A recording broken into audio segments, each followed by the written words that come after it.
ఎట్లా ఉంది brother ground లెవెల్లో కాంగ్రెస్ పాలన పైన ప్రజలు ఏమనుకుంటున్నారు? కాంగ్రెస్ పాలన పైన చాలా వ్యతిరేకత ఉన్నది. మేము కూడా ఒక సర్పంచ్గా పోయిన టైంలో పనిచేసినాము దోమండల పాలేపల్లి నుంచి. అయితే పూర్తిగా రైతుల నుంచి అయితే పూర్తిగా వ్యతిరేకత ఉంది. ఆ పథకాలు ఈ పథకాలు అమలు అని చెప్పి జనాలను మభ్యపెట్టడం ఉన్నది, కానీ ఏమాత్రం అమలు కావడం లేదు. ఈ మధ్యకాలంలో కూడా ప్రజాపాలన అని చెప్పి ప్రతి ఒక్క దరఖాస్తులు తీసుకొని అన్ని రకాల దానికి అరువులు దీనికి అరువులు అని చెప్పి ప్రతి ఒక్కరితోటి దరఖాస్తులు తీసుకోవడం జరిగింది. లాస్ట్కి వస్తే ఏమంటాం మన గ్రామ సభలు అని చెప్పి ఏర్పాటు చేసినారు. ఆ గ్రామ సభలో కూడా ఎలాంటి క్లారిటీ రేషన్ కార్డులు కానీ ఇందిరమ్మ ఇళ్ళు కానీ ఇందిరమ్మ భరోసా కానీ ఇప్పుడు రైతు భరోసా కానీ ఎలాంటివి కూడా వాళ్ళు అమలు చేయలేదు. అమలు చేయకుండా అక్కడ గ్రామాలకు వస్తే ప్రజలతోటి వ్యతిరేకత వచ్చే వరకు ఎలాంటి క్యాండిడేట్లను కూడా దీనికి అర్హులు అని చెప్పి కూడా డిక్లేర్ చేయకుండా బస్తా జరుచుకొని మూసుకొని వెళ్ళిపోయారు వాళ్ళు. మళ్ళీ తర్వాత నైట్కి ఏం చేసినంటే మండలానికి ఒకటి ఆదర్శ గ్రామం అని చెప్పి తీసుకొని దానికి పైలట్ ప్రాజెక్ట్గా తీసుకొని అన్ని ఇస్తామని చెప్పి ఒక్కొక్క గ్రామ పంచాయతీకి 35 నుంచి 40 విలేజ్లు ఉంటే ఒకటే విలేజ్ని ఎంపిక చేసుకొని అక్కడ కూడా అరకొర చేసుకొని వాళ్ళు వెళ్ళిపోవడం జరిగింది. అంటే ఎందుకు పథకాల విషయంలో చాలా సార్లు దరఖాస్తులు పెట్టుకుంటా ఉన్నారు, కానీ ఇప్పటి వరకు పూర్తిగా ఇంప్లిమెంట్ కాని పరిస్థితి. సో ఏమనుకుంటారు ప్రజలు? వీళ్ళు ఏదో దరఖాస్తులు తీసుకొని దరఖాస్తులు తీసుకొని పేపర్లు తీసుకుపోయి ఎక్కడ ఆఫీసులో పడేసి ఇక మమ్మల్ని మర్చిపోతారనే ఉద్దేశం ఉన్నది. గతంలో కూడా మేము ప్రజాపాలనప్పుడు కూడా ప్రతి ఒక్క దాని విషయం రేషన్ కార్డులో కానీ ఇందిరమ్మ ఇళ్ళ గురించి కానీ దరఖాస్తు చేసుకున్నాము.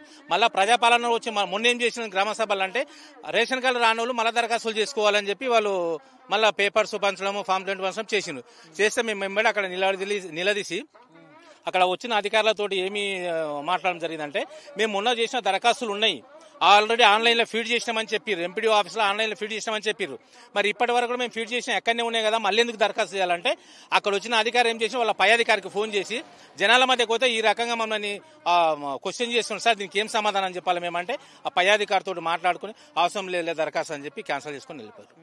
కాంగ్రెస్ వాళ్ళకే పథకాలు వస్తున్నాయి ఒక ప్రచారం జరుగుతూ ఉంది, నిజమేనా? కాంగ్రెస్ వాళ్ళు అంటే ఇప్పుడు ఇందిరమ్మ కమిటీలను చేసుకున్నారు కదా, ఇప్పుడు ప్రతి ఒక్క విలేజ్ లో కూడా ఇందిరమ్మ కమిటీ చేసుకున్నారు. ఆ కాంగ్రెస్ పార్టీలో ఉన్న 5 తోటే కమిటీ ఏర్పాటు చేసుకున్నారు. వాళ్ళ సెలక్షన్ చేసుకుంటారు అంతే తప్ప ఇక వేరే పార్టీ వాళ్ళకి ఏమొస్తుంది? ఇప్పుడు గ్రామాల్లో కూడా వాళ్ళ దౌర్జన్యము, ఆ గ్రామ స్థాయిలో పనిచేసే అధికారుల పైన కూడా దౌర్జన్యము. మా కమిటీ సిగ్నేచర్ లేని మీరు ఫామ్స్ ఎట్లా ఫాలో చేస్తారు, నేమ్స్ ఎట్లా ఫార్వర్డ్ చేస్తారు అని చెప్పి అట్లా. ఇప్పుడు ఇందిరమ్మ కమిటీలో ఉన్న వాళ్ళు కూడా చాలా గ్రామాలు ఏం చేసిందంటే వాళ్ళకి స్లాబులు ఉన్న ఇండ్లు అనర్హులు అని చెప్పి ఆల్రెడీ గవర్నమెంటే డిక్లేర్ చేసింది. ఇక్కడ వచ్చిన తర్వాత మేము ఇందిరమ్మ కమిటీలో మేము ఇండ్లు ఉండాలంటే ఎంతవరకు సమంజసం? అది వాళ్ళ ఈ కమిటీల పేర్లు లేకపోయేసరికి తీసుకుపోయి అక్కడ గ్రామ స్థాయిలో అధికారుల పైన ఒత్తిడి తీసుకొస్తారు. ఎవరికి రాలే ఇంతవరకు రాలేవు. గతంలో కూడా ఇప్పుడు కేసీఆర్ ముఖ్యమంత్రి ఉన్నప్పుడు కూడా అప్పుడు గ్రామ స్థాయిలో ఎంత అభివృద్ధి చెందాలని చెప్పి గ్రామ పంచాయతీ వ్యవస్థ ఎంతో దాన్ని పటిష్టంగా చేసి అక్కడ ట్రాక్టర్లను ఇచ్చి అక్కడ లేబర్ని ఇచ్చి అన్ని అభివృద్ధి చేసి అభివృద్ధికి సర్పంచుల పోటీ పడి ఆ గ్రామాన్ని ఎంతో అభివృద్ధి చేస్తే అభివృద్ధిలో కొంతమందికి ఉత్తమంగా బాగా పనిచేసిన ఒక గ్రామ పంచాయతీని మండలికి 1-2 గ్రామ పంచాయతీలు ఎంపిక చేసి వాళ్ళకు పారితోషికంతో సహా వాళ్ళు కొంత అమౌంట్ కూడా కేటాయించారు. ఒక్కొక్క గ్రామ పంచాయతీ 10 లక్షలు 20 లక్షలు కూడా అమౌంట్ ఇచ్చారు. అటువంటి అమౌంట్ కూడా మాకు ప్రొసీడింగ్ కూడా అందకుండా వాళ్ళు సీక్రెట్ గా దాపెట్టి ఈ కాంగ్రెస్ ప్రభుత్వం రాగానే అటువంటి ప్రొసీడింగ్ కూడా దాపెట్టి నిన్న మొన్న బయటకు తీసి మాకు అక్కడ ఉన్న స్పెషల్ ఆఫీసర్లతోటి తీర్మానాలు ఇవ్వకుండా దాన్ని అడ్డగించే కార్యక్రమం కూడా చేశారు. మా దోమ మండలి అయితే ఇప్పటికి కూడా 2-3 గ్రామ పంచాయతీలు ఉత్తమ గ్రామ పంచాయతీలకు అయితే ఆ వర్కులు కూడా జరగలేదు. అంటే ఉమ్మడి జిల్లాగా మీ ముఖ్యమంత్రి ఇక్కడ నుంచో ఉన్నారు కదా, సో రేవంత్ రెడ్డి గారు ఎట్లా ఉంది మరి వారి పాలన ఎట్లా ఉంది? ఏం పాలన? దౌర్జన్యం ఎక్కువ ఉంది. పాలన ఏమున్నది? అక్కడ అన్నని పెట్టినా అక్కడ దౌర్జన్యాలు ఎక్కువ ఉన్నాయి. పాలన ఏమున్నది? పాలన ఏం లేదు. మీ బిడ్డ కదా నేను మీ బిడ్డని ఈ ప్రాంతాన్ని డెవలప్మెంట్ చేస్తా నేనని చాలా చెప్తాడు కదా.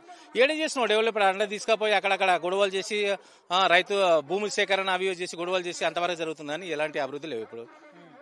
ఇప్పుడు ఏదో ఒక మండలానికి ఒక గ్రామాన్ని ఎన్నుకొని చేసే అభివృద్ధి అది అన్ని విలేజ్లను సమానంగా చూసినప్పుడు అది అభివృద్ధి కదా. ఏదో మండలానికి ఇప్పుడు 40 గ్రామ పంచాయతీ 30 గ్రామ పంచాయతీలు ఉంటే ఏదో ఒక విలేజ్ని తీసుకొని అన్ని పథకాలు ఇచ్చినాం అమలు చేసినామంటే ఎంతవరకు? ఇప్పుడు రైతు బంధు చేసినప్పుడు కూడా అట్లా చేసిన గతంలో 2 లక్షల వరకు రుణమాఫీ అంటారు. ఏడైనా 2 లక్షల వరకు రుణమాఫీ ఎక్కడ కూడా కాలేదు. తర్వాత కూడా ఏం చేసిందంటే 2 లక్షల పైన ఉన్న రుణమాఫీ కాపకపోయేసరికి రైతులందరూ రోడ్ ఎక్కి ధర్నాలు చేసే వరకు అరే ఇదంతా ఈ పరిస్థితులన్నీ ఎక్కడో దారి తీస్తా అని చెప్పి ఎంబడి ఏం చేసిండు అగ్రికల్చర్ ఏవోలను పెట్టుకొని 2 లక్షల పైన ఉన్న ఎందుకు వస్తలేదు ఏం సమస్యలు అని చెప్పి తీసుకొని ఏం చేసిండు అగ్రికల్చర్ ఆఫీసర్ తోటి ఇక్కడ పట్టదారు రైతులను పట్టుకొని ఒకటి ఫోటో తీసుకొని పంపించిండ్రు. అవి ఫోటోలు అక్కడనే ఇవన్నీ ఎవరికి రైతు బంధు కూడా రాలేదు. ఇంకా టింగు టింగు అనుకుంటూ వస్తుంది అని చెప్పి ముఖ్యమంత్రి అన్నాడు కదా, అన్ని అబద్ధాలేనా? అన్ని అబద్ధాలు. ఏడున్నది నిజం, ఏడున్నది అబద్ధాలు లేకపోతే రావాలే కదా, వచ్చేది ఉంటే రావాలే కదా. టింగ్ టింగ్ ఏడుకు వస్తుంది. ఇప్పుడు 26 జనవరి రోజు 12 గంటల అర్ధమరాత్రికే పడతాయని చెప్పారు. ఇప్పుడు వాళ్ళకు ఆ రోజు హాలిడే ఉన్నదని చెప్పి తెలియదా? ఈ రోజు 15 ఆగస్టు ఆఫీసర్లకు బ్యాంకులకు అన్ని సెలవు ఉంటుంది. ఈ రోజు ఎట్లా పడతా అని చెప్దా? అంతకు మొదలు మీటింగ్ ఏర్పాటు చేసే వరకేమో టింగ్ టింగ్ చెప్పి మధ్యరాత్రి వరకు పడతాయని చెప్పారు. తర్వాత మధ్యరాత్రికి వచ్చే వరకు ఈ రోజు హాలిడే ఉన్నది, రేపు పడతాయని చెప్తున్నారు. ఎంతవరకు నమ్మాలి? ఎన్ని రోజులు నమ్ముకుంటా పోవాలి? ఇంకా ఇప్పుడు పల్లి రైతులు రోడ్డుకి గొడవమంటున్నారు. లాస్ట్ ఇయర్ 7500 7600 పల్లి క్వింటాలకు అమ్మితే ఈ రోజు 5500. ఒక క్వింటాల్ నెంబర్ 2000 రూపాయలు తగ్గుంది. రైతులు ఎంతవరకు నష్టపోతారు? సో మళ్ళీ కేసీఆర్ బయటకు వస్తాడు అంటూ కూడా ఒక ప్రచారం జరుగుతా ఉంది. త్వరలోనే భారీ బహిరంగ సభ ఉండబోతుందంటా ఉంది. సో ఎట్లా ఉంటుంది అంట బాబాయ్? చాలా గొప్పగా ఉంటుంది. ఇక రైతులకు ఇక కేసీఆర్ వచ్చేట కంటే ఇంకా ఎక్కువ ఆనందం ఏముంటది? చాలా ఆనందాలు ఉంటాయి. సో నిన్న రేవంత్ రెడ్డి కూడా కొన్ని వ్యాఖ్యలు చేస్తుంది, ఎట్లా చూడొచ్చు? ఇక కట్టెబట్టుకొని బయటకు వస్తే సవాల్ చేస్తాడా పని చేస్తాడా వచ్చిన తర్వాత తెలుస్తుంది. నాకు వచ్చిన తర్వాత తెలుస్తాయి. ఇప్పుడు కట్టెబట్టుకోకుండా నడవకుండా నీవేం చేస్తున్నావు? ఏం చేస్తలేవు కదా. ఇంకా కట్టెబట్టుకుంటూ వచ్చి ఆ ముసలైనా ఇంకా అదో ఇదో రైతులనైతే ఇది చేస్తాడు కదా.